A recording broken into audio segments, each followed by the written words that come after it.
mince 2 onions. And then you need 2 tablespoons of minced garlic. I have like 8 cloves of garlic. I don't know how many I'm really gonna need for 2 tablespoons, but that is kind of a lot of garlic. In my experience, a lot of these dishes start off with onion, garlic, and ginger. It's a great starting point for flavoring curries. The one last ingredient is 4 tablespoons of julienne ginger. The onions, garlic, and ginger are all gonna saute together, so I'm just gonna put them all into a bowl for easy transportation. 4 tablespoons of ginger is quite a bit of ginger, so I would say like a 4-inch piece you should start off with.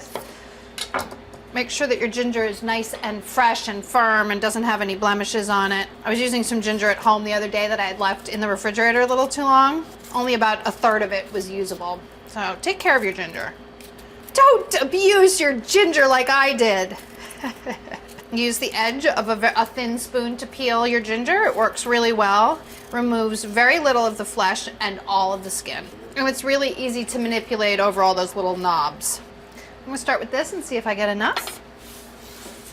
Slice across the fibers into little rounds. Make them nice and thin because you're gonna not be chopping this, you're gonna be cutting into little strips into julienne, but you don't want really thick pieces.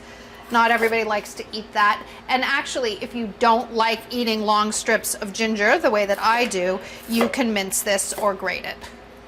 I would probably use about, let's say, maybe 2 tablespoons of minced or a tablespoon of grated to replace the 4 tablespoons of julienne. This is really fibrous ginger. It's weird. It's so funny the way the ginger can be like super fine and then super fibrous. This is really fibrous. It's strange. Even though I cut across the fibers, I'm still finding it to be kind of fibery. Heat a large skillet over medium-high heat and add 2 tablespoons of neutral oil, vegetable oil or canola oil, safflower, something like that. Not olive. Olive's got a strong flavor for Indian food or Indian food. I'm not going to claim that this is authentic in any way, but it is delicious. Then saute your onion, garlic, and ginger until the onion is translucent.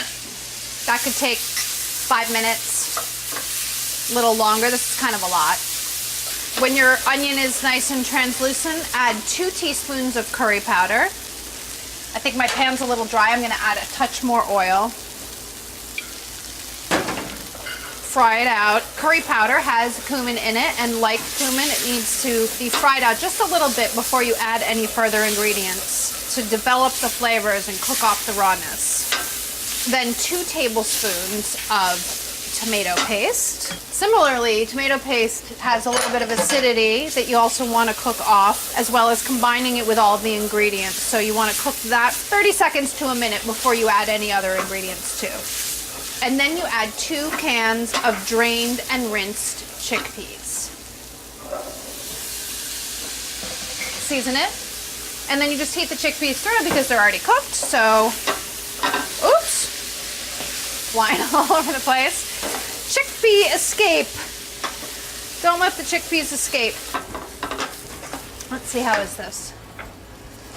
Does it taste good?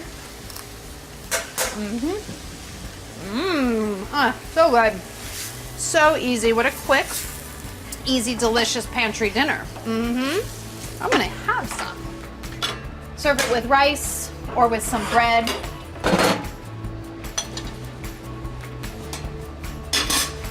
Yum, guys, yum. You're gonna love it. Yeah, I mean, I feel like a little spinach wouldn't be out of place here. You'd like it. Would add a little bit of freshness. Or you could serve it with some salad. A little bit of yogurt, a little bit of cilantro. If you don't like cilantro, you don't have to use it. My dad hates cilantro. I feel like I haven't talked about that in a while. Maybe I haven't been using that much cilantro. But I love it, and my dad says he's allergic to it. Super fast pantry dinner. May not be authentic, but it's authentically delicious.